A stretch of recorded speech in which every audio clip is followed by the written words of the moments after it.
Ah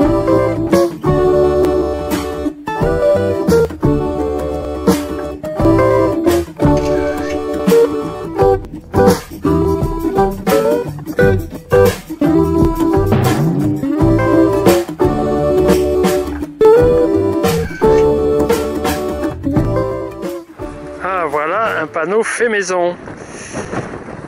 Donc interdit au camping-car parce que ça serait trop bien de pouvoir se garer là.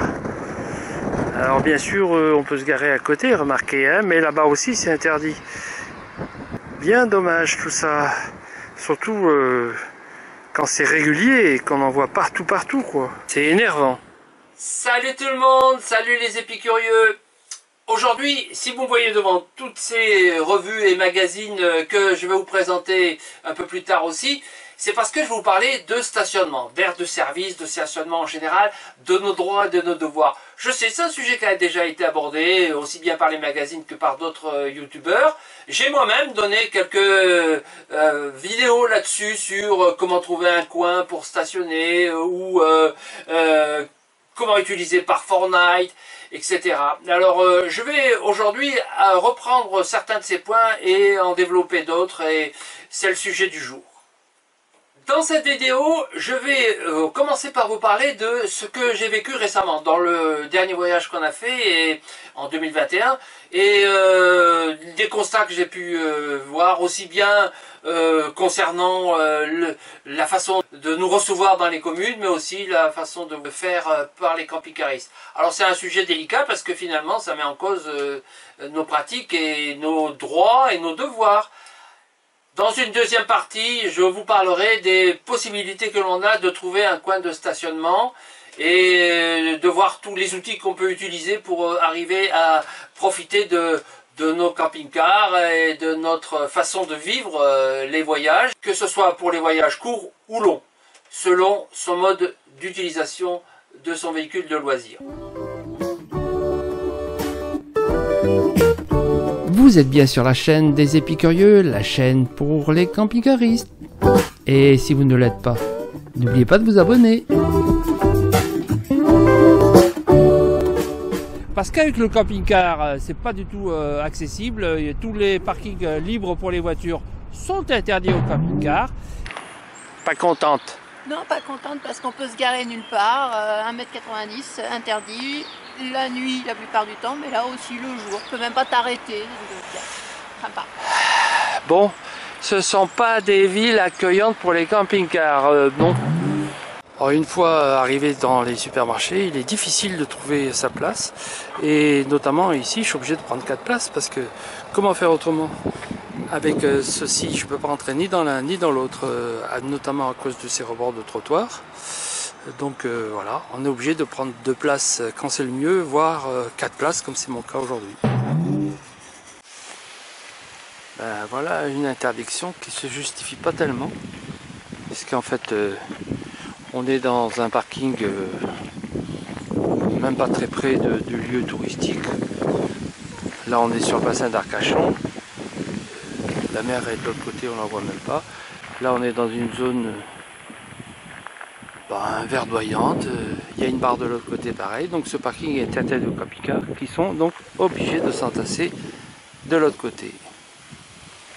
Donc la hauteur est limitée, je ne sais pas trop pourquoi. Il n'y a rien qui empêche de passer les camping-cars, les véhicules de plus de 2,20 m.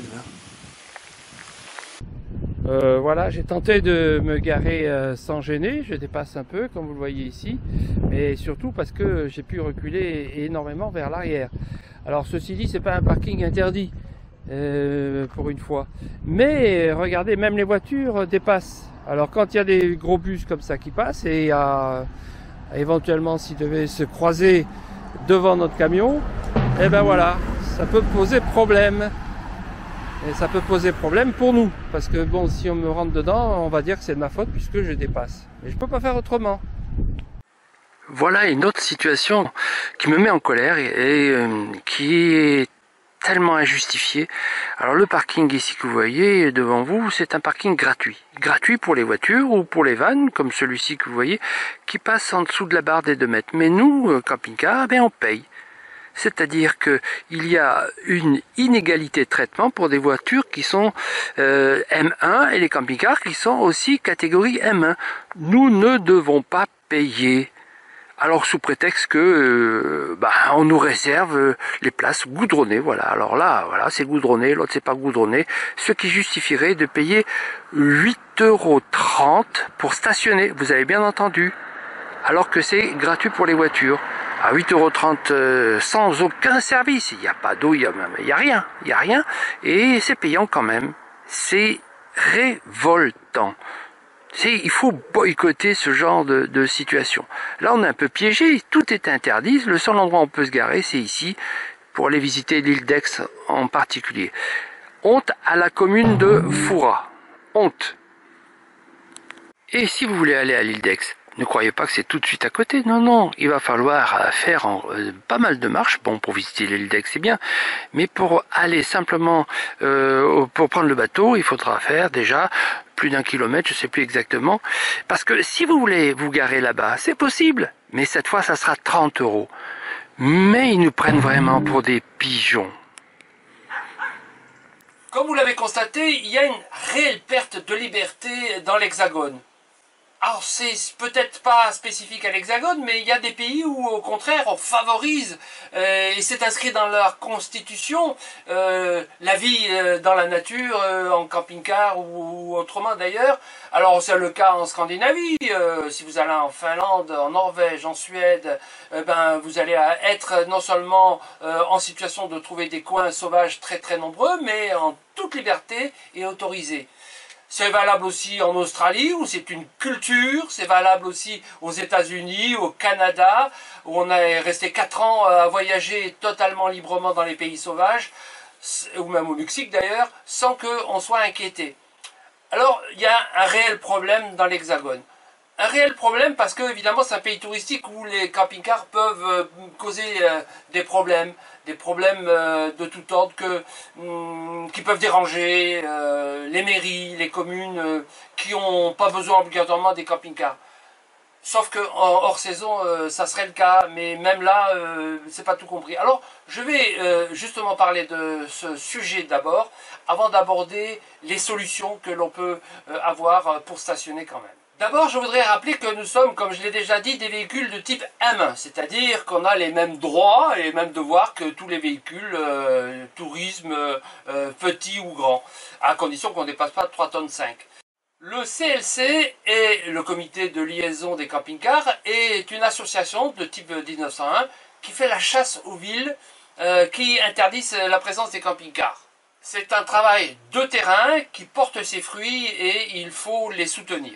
Car les mairies ont tendance à empêcher les camping-cars de s'installer dans leur commune quand ils n'en ont pas besoin parce que évidemment ils ont d'autres ressources financières par rapport aux touristes qui sont très nombreux et sans camping-car. Mais on a des droits et il faut les défendre. Alors les mairies utilisent des arguments qui ne sont pas totalement honnêtes parce que ils peuvent évidemment utiliser des arguments qui peuvent être retenus. Effectivement, il peut y avoir des pertes de qualité de vie dans un village parce que les camping-cars s'y installent et obstruent la vue ou polluent parce qu'ils déversent leurs déchets, ou parce que c'est une zone protégée.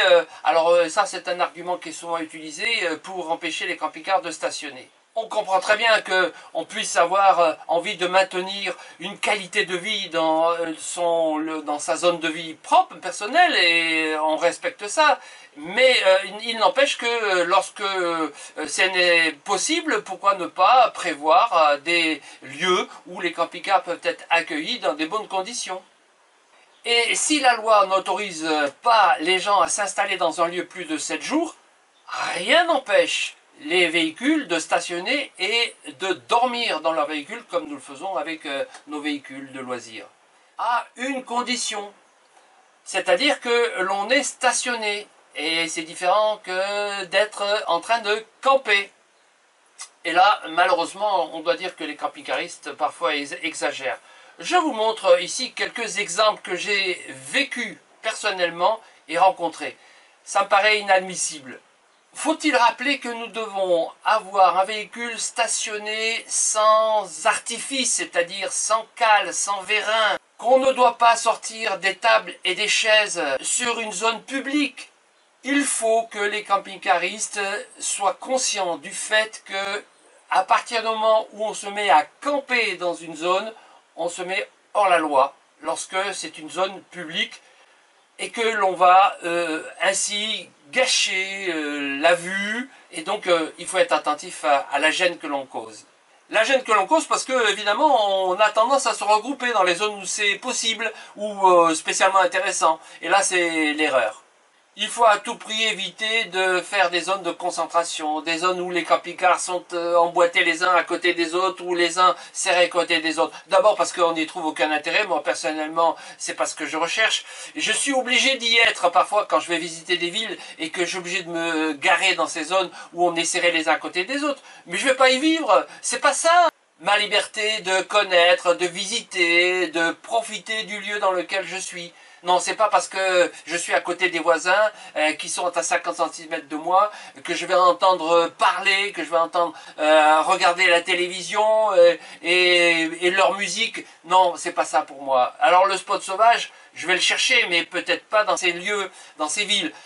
Bien que je sois obligé d'y être. Bon, alors j'accepte qu'il y ait cette promiscuité. Mais c'est pas ça le projet. Alors, le projet, en tant que camping-cariste, en fonction des moyens de chacun, en fonction du nombre de personnes dans la famille, parce qu'il y a plein de raisons d'avoir un petit ou un grand camping-car, et toutes ces raisons sont respectables. Néanmoins, il y a des comportements différents à cause de justement cette situation. Alors, je sais bien, j'ai un grand camping-car, ce qui me permet de vivre à l'intérieur, et je m'adresse surtout à ceux qui ne peuvent pas vivre à l'intérieur de leur camping-car et qui s'étalent à l'extérieur. Eh bien, faites-le dans des conditions où c'est raisonnable, c'est-à-dire que vous êtes le seul à le faire et que vous êtes dans un lieu où il n'y a pas trop de monde qui passe, parce qu'il n'y a rien de pire que de porter le flanc et d'avoir la réprobation des gens qui vivent dans le pays où vous êtes installé, qui vous accueillent et qui parfois constatent qu'après votre départ, eh bien, c'est pire qu'avant. Parce que vous avez laissé des déchets, vous avez laissé des traces, etc. Et que vous avez peut-être gâché aussi le paysage. Alors quand on a un gros camping-car, il faut évidemment éviter de se placer sur des zones où on bouche la vue. Et bien sûr ça dérange les riverains. Ou se placer devant un commerçant. Bien sûr que le commerçant il va pas aimer qu'on ne voit pas sa vitrine. Il faut éviter de gêner la circulation et de gêner les gens qui sont sur leur lieu de vie. Et si c'est possible, eh bien on se met dans des endroits réservés, à condition évidemment que les automobilistes ne viennent pas prendre nos places, parce que ça aussi ça arrive. Les automobilistes non respectueux des zones réservées aux camping-cars sont tout aussi nombreux que l'inverse. J'ai rencontré aussi des zones où on a des aires de vidange, où la voiture est garée sur l'aire de vidange. Donc l'idée c'est de respecter la charte qui a été établie par la Fédération française de camping-cars et de caravanes, qu'on appelle la charte respect. Je vous y renvoie.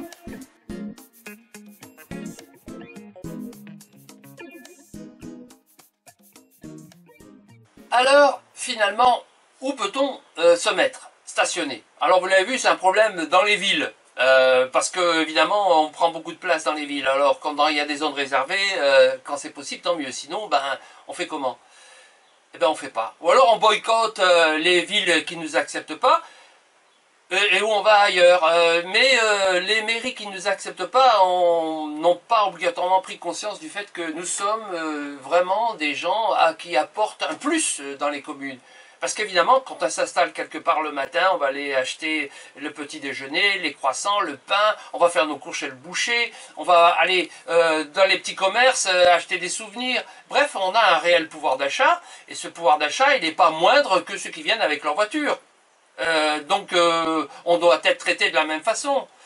Nous, on a une particularité, c'est que comme on dort sur place, eh bien, on va rester plus longtemps. La plupart du temps, on est plus intéressant pour les petits commerces. Notre spécificité aussi, c'est comme les camping-cars sont l'hiver surtout utilisés par les gens qui sont à la retraite, et surtout en ces périodes de confinement, on est confiné en France, donc on a un réel pouvoir d'achat dont on peut faire profiter les petites communes en hors saison. Voilà encore un exemple d'interdiction assez idiote parce que vous voyez le parking derrière moi il est vide. Et ben, il n'empêche qu'il est interdit aux caravanes, aux tentes, aux camping-cars évidemment, ne serait-ce que parce qu'il y a une limitation de hauteur. Cette interdiction elle va être généralisée. On est hors saison, c'est-à-dire qu'il n'y a personne. Mettre des bars en hors saison, c'est un peu idiot. Voilà un autre parking, une voiture ou deux voitures qui arrivent. Ce sont des parkings qui sont vides mais interdits. La hauteur qui est donnée ici de limitation, c'est pas parce qu'il y a un tunnel ou un pont qui va vous empêcher de passer. Non, non, c'est simplement pour empêcher les camping-cars. C'est une interdiction inadaptée, illégale. Pourquoi nous empêcher de stationner dans des endroits où les parkings sont vides et on ne peut pas se mettre avec les camping-cars? Je trouve ça un peu aberrant. Donc évidemment qu'on pourrait s'y mettre, il n'y a personne, donc non seulement on ne dérange pas, mais on maintient en vie les petits commerces qui sont dans les lieux. Quand ils sont ouverts évidemment, parce qu'en hors saison, ce n'est pas toujours le cas. Mais voilà, on a un apport réel, positif. Les communes qui l'ont compris, eh ben, elles favorisent l'installation des aires de service et des aires de stationnement. C'est souvent évidemment les communes qui sont un peu isolées des lieux touristiques et qui sont en retrait peut-être à l'intérieur des terres et tout, mais finalement c'est ce qu'on cherche nous aussi, c'est la tranquillité, c'est le calme, c'est les paysages, c'est la gastronomie locale, oui, c'est la recherche des produits locaux, les circuits courts. On est vraiment dans une logique éco-responsable et écologique globalement. Donc vive les communes qui ont compris ça et boycottons les autres. Bien, alors pour stationner, comment fait-on? Alors la solution la plus ancienne, c'est celle qui consiste à regarder une carte. On se balade plus tellement avec des cartes, mais même avec le téléphone ou des tablettes, on peut arriver à trouver des coins en regardant sur Google Earth, etc. On arrive à trouver les petits chemins, etc. À trouver des coins. Mais il faut reconnaître que ça prend du temps et puis que maintenant on a d'autres outils. Alors je sais qu'il y en a qui sont contre les autres outils. Parlons par exemple de Park4Night. Alors Park4Night, moi je suis un adepte depuis le début, depuis que ça a été créé. Et je trouve que c'est une application qui permet d'avoir plein et rapidement une solution. Le soir à 5 h, vous ne savez pas où vous allez dormir, et bien avec Park4Night vous allez trouver une solution. Il y a plus de 40 000 spots référencés dans le monde entier, et même personnellement j'en ai mis beaucoup. C'est vrai que c'est une solution, alors il y en a qui sont contre, mais voilà mon point de vue. Et si au début c'était synonyme de grande liberté, de pouvoir s'installer à peu près partout sans avoir de problème, aujourd'hui c'est plus du tout le cas.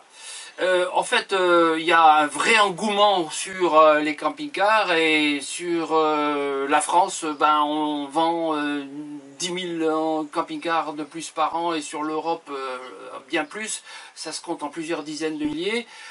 Et bien tous ces camping-cars, ils se retrouvent sur la route avec le même esprit, la même envie de liberté, c'est tout à fait légitime.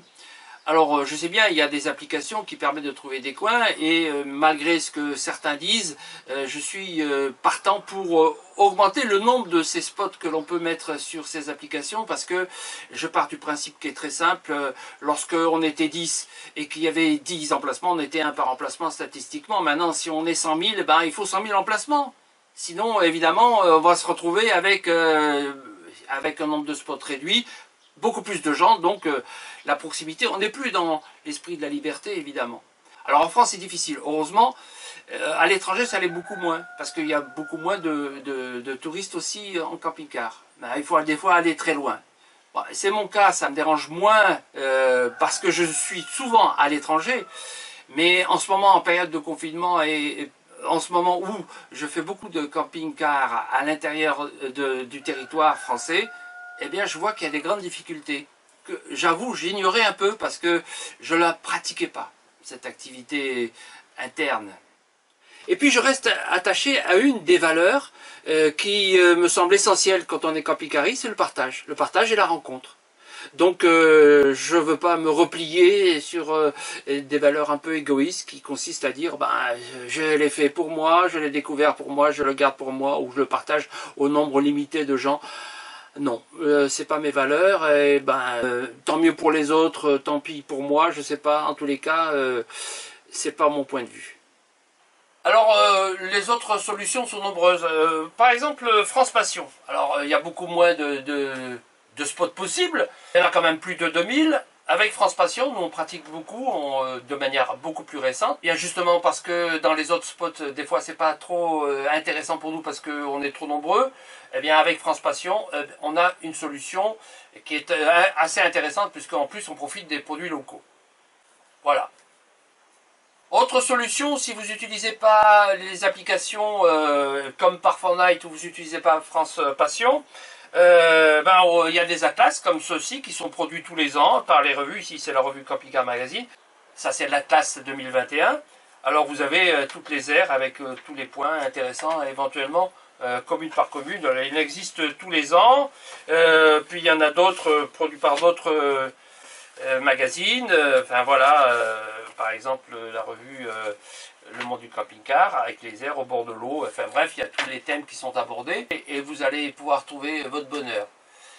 Alors il y a une autre solution aussi qui est récente et qui malheureusement n'est pas très intéressante, c'est Camping Car Park.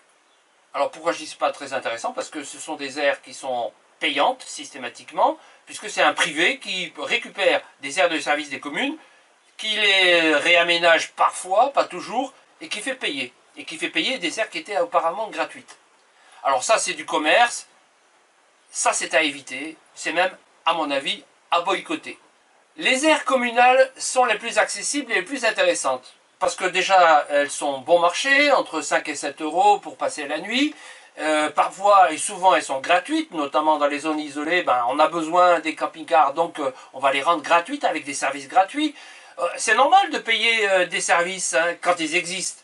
Mais vous voyez que des fois c'est gratuit tout simplement parce que ça attire le monde et c'est une bonne idée. Toujours en parlant de ces moyens qu'utilisent les autres pays, par exemple si vous allez au Canada, vous allez avoir des grandes surfaces qui disposent de zones particulières réservées aux camping-cars avec tous les services gratuits. Ils sont pas fous parce qu'ils savent très bien que en permettant aux camping-cars de venir chez eux, ils vont faire leur course chez eux.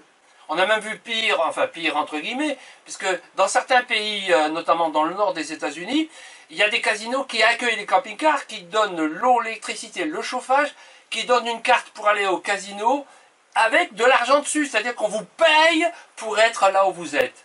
C'est pas fantastique ça? Alors évidemment, il y a une arrière-pensée, mais bon, on n'est pas obligé de tomber dans le piège non plus. Voilà, c'est pour vous dire qu'il y a d'autres solutions et d'autres pratiques qui ne sont pas celles de l'Hexagone, pas encore. Encore que maintenant, en ce moment, Hyper U, Leclerc s'y mettent. C'est-à-dire qu'ils mettent en place des zones réservées aux camping-cars où on peut passer la nuit et faire des services. Parfois payants, mais c'est 2 euros par exemple pour faire l'eau. C'est raisonnable et c'est bien. Ça peut rendre service. C'est pas obligatoirement l'endroit où on va aller passer des vacances, c'est pas ça le sujet. Mais sur la route, ça permet de faire les courses et d'avoir un endroit pour passer la nuit. Une autre solution qui est utilisée par de plus en plus de camping-caristes, et ils sont très nombreux maintenant, les débutants, qui cherchent des endroits pour se mettre et qui cherchent le confort et la sécurité. Ils vont dans les campings. Personnellement, moi je trouve que c'est un peu pas mon trip, et c'est même à la limite antinomique, aller dans un camping. On est dans un camping-car, c'est vrai, mais pas pour aller dans un camping. Le camping, c'est le lieu où on passe des vacances et on va avec sa famille, etc. Ça rend des services, il y a des laveries, il y a des commerces, etc. Il y a des jeux, on occupe les enfants, c'est très bien pour les gens qui en ont besoin. Mais c'est pas quand même l'objet principal des camping-cars. Camping-car, c'est aller dans la nature, profiter du paysage, du calme, de la tranquillité. C'est une approche bucolique de la vie dans la nature. Donc aller dans les campings, ça me paraît antinomique. Bon, enfin, c'est mon point de vue.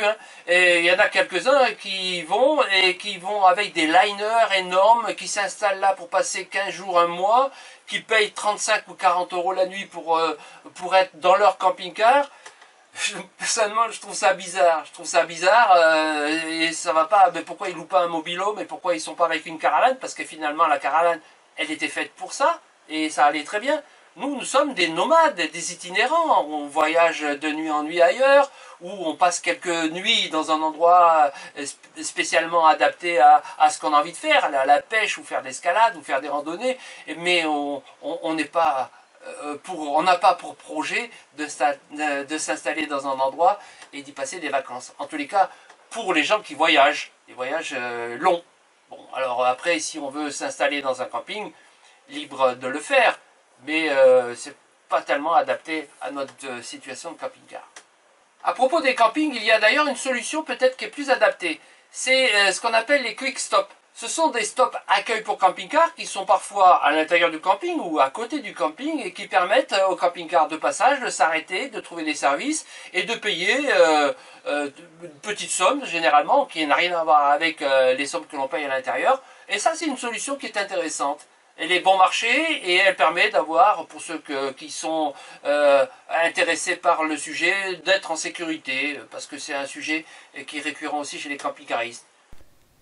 Et pour compléter ce sujet, on peut parler des villages étapes, qui sont 60 en France, ou les bienvenus à la ferme, qui sont une quarantaine aussi, qui accueillent des camping-cars en France. Si vous voulez en savoir plus sur le sujet et sur le stationnement, c'est pas la documentation qui manque. Il y a plein de revues spécialisées qui en parlent, par exemple la revue Camping Car Magazine ou Le Monde du Camping Car. Il y a même des petits fascicules comme ceci sur le sujet Vivre en camping-car pour les débutants. Et puis bien sûr, il y a tous les atlas avec toutes les aires de service. Vous trouverez ça dans la presse, il n'y a pas de souci. Voilà la fin de la vidéo, j'espère que j'ai pas été trop agressif. En tous les cas, j'ai présenté les différentes situations que je vis moi sur le terrain et je vous engage à partager vos propres expériences, vos propres constats que vous avez fait en tant que camping-cariste ou en tant que non-camping-cariste, parce qu'après tout, ça fait peut-être partie des gens qui regardent cette vidéo en ce moment. Et mettez-les dans les commentaires, partageons, échangeons et défendons notre mode de vie et notre liberté. Je vous dis à bientôt pour le prochain tuto que vous verrez ici à la suite. Bye bye!